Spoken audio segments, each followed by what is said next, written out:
അസ്സലാമു അലൈക്കും വറഹ്മത്തുള്ളാഹി വബറകാതുഹു. കുറച്ച് ദിവസങ്ങൾക്ക് മുമ്പ് നമ്മുടെ കുട്ടികളെ പരീക്ഷയൊക്കെ കഴിഞ്ഞ് അവസാനത്തെ പരീക്ഷയുടെ ദിവസം ഉള്ള ഒരു കാഴ്ച നമ്മൾ മീഡിയകളിലൊക്കെ കണ്ടിട്ടുണ്ടാകും. അതായത് എല്ലാ സ്കൂളുകളുടെയും മുമ്പിൽ രക്ഷിതാക്കൾ വന്ന് കുട്ടികളെ കാത്തു നിൽക്കുന്ന, കൂട്ടിക്കൊണ്ടുപോകാൻ വേണ്ടി കാത്തു നിൽക്കുന്ന ഒരു കാഴ്ച. ഇപ്പോൾ ഇന്ന് നമ്മുടെ നാട്ടിലുള്ള ഒരു പ്രത്യേക സാഹചര്യം, സ്കൂളുകളിൽ നിന്നും കോളേജുകളിൽ നിന്നൊക്കെ നമ്മൾ കേട്ടുകൊണ്ടിരിക്കുന്ന ഒരു പ്രത്യേക സാഹചര്യത്തിന്റെ പുറത്താണ് അങ്ങനെ ഒരു വിഷയം ഉണ്ടാകുന്നത്. അഥവാ എല്ലാം ഒരു ആഘോഷത്വരയായി കണ്ടുകൊണ്ട് സ്കൂളുകളിലെ ഫെയർവെല്ലും മറ്റുമൊക്കെ DJ പാർട്ടികളുടെ അകമ്പടിയോടുകൂടി ഗംഭീരമാക്കുകയും അതിന്റെ പേരിൽ ഒരുപാട് വൃത്തികേടുകളും ആഭാസങ്ങളും അവിടെ നടമാടുകയും ഒരു വേള ഇതൊക്കെ കലഹങ്ങളിലേക്ക്, അതുപോലെ തന്നെ കോലാഹലങ്ങളിലേക്ക്, കത്തിക്കുത്തുകളിലേക്ക് വരെ എത്തുന്ന വാർത്തകളൊക്കെ നമ്മൾ കാണേണ്ടത്. അപ്പോൾ അതിന്റെ പേര് പ്രത്യേക നിർദ്ദേശം തന്നെ രക്ഷിതാക്കൾ വന്ന് കുട്ടികളെ കൂട്ടിക്കൊണ്ടുപോകണം എന്നുള്ള രൂപത്തിൽ ഒരു ന്യൂസ് റിപ്പോർട്ടിൽ കണ്ട ഒരു കാഴ്ച. രക്ഷിതാക്കൾ വന്ന് നിൽക്കുന്നുണ്ട്. അതിൽ ഒരു ഉമ്മ അവര് ഗേറ്റിന്റെ അടുത്ത് തന്നെ വന്ന് കുട്ടി ഇറങ്ങുന്നതോടുകൂടി അവന്റെ കൈ പിടിച്ച് കൂട്ടിക്കൊണ്ടുപോയി സ്കൂട്ടറിൽ കയറ്റി കൊണ്ടുപോകണം. അപ്പോൾ റിപ്പോർട്ടർമാർ ചോദിക്കുന്നുണ്ട് ഈ സാഹചര്യങ്ങളെ കുറിച്ചൊക്കെ, അവരതിന് വിശദീകരണം നൽകുന്നുമുണ്ട്. അതായത് തൻ്റെ കുട്ടി ഒരു നിലക്കും ഇങ്ങനെയുള്ള അധാർമിക വൃത്തികളിലേക്ക് അല്ലെങ്കിൽ അതിനുള്ള സാഹചര്യങ്ങളിലേക്ക് പോലും എത്തിപ്പെട്ടുകൂടാ എന്ന നിർബന്ധ ബുദ്ധിയോടുകൂടി ഒരു ഉമ്മയല്ല,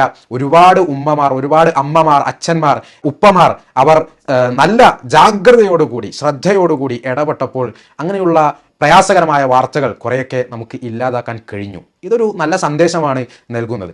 അതുകൊണ്ട് തന്നെ ഈ ഒരു ശ്രദ്ധ നമ്മൾ തുടരണം. ഇത് ഏതെങ്കിലും ഒരു ദിവസത്തിലേക്ക് ചുരുക്കാതെ നമ്മുടെ മക്കളുടെ വിഷയത്തിൽ ഒരു അതീവ ജാഗ്രതയും ശ്രദ്ധയും നമ്മൾ തുടരണം. അവരുടെ കൂട്ടുകെട്ടുകൾ, അവർ എങ്ങോട്ടാണ് പോകുന്നത്, എപ്പോഴാണ് അവർ വീട്ടിൽ തിരിച്ചെത്തുന്നത്, ഇങ്ങനെയുള്ള കാര്യങ്ങളൊക്കെ ഒരു ശ്രദ്ധ നമുക്ക് ഉണ്ടാകൽ അനിവാര്യമാണ്. പ്രത്യേകിച്ചും തിന്മകൾ, അധാർമികതകൾ പെരുകുന്ന, ഏതെങ്കിലും നാട്ടിൽ പറഞ്ഞു കേൾക്കുന്ന കാര്യങ്ങളല്ല, നേരെ മറിച്ച് നമ്മുടെ തൊട്ടയൽപ്പക്കങ്ങളിൽ, നമ്മുടെ ബന്ധങ്ങളിൽ, നമ്മളെ കുട്ടി പഠിക്കുന്ന സ്കൂളിൽ നിന്ന്, അതിൻ്റെ പരിസരങ്ങളിൽ നിന്നൊക്കെ അത്തരത്തിലുള്ള ലഹരിയുമായി ബന്ധപ്പെട്ട മറ്റുള്ള പ്രയാസകരമായ വാർത്തകളൊക്കെ കേട്ടുകൊണ്ടിരിക്കുമ്പോൾ ഈ ഒരു ശ്രദ്ധ ഇത് നിർബന്ധമാണ്, തുടരേണ്ടതാണ്, ഒരിക്കലും അവസാനിപ്പിക്കാൻ പാടില്ലാത്തതാണ്. ഇൻഷാ അല്ലാഹ് നമ്മുടെ കുട്ടികളെ ഏറ്റവും നല്ല മക്കളായിക്കൊണ്ട് നമുക്ക്, നമ്മുടെ കുടുംബത്തിന്, നമ്മുടെ നാടിന്, രാജ്യത്തിന്, സമുദായത്തിന് എല്ലാം ഉപകാരപ്പെടുന്ന മക്കളായിക്കൊണ്ട് നമുക്ക് കിട്ടേണ്ടതുണ്ട്.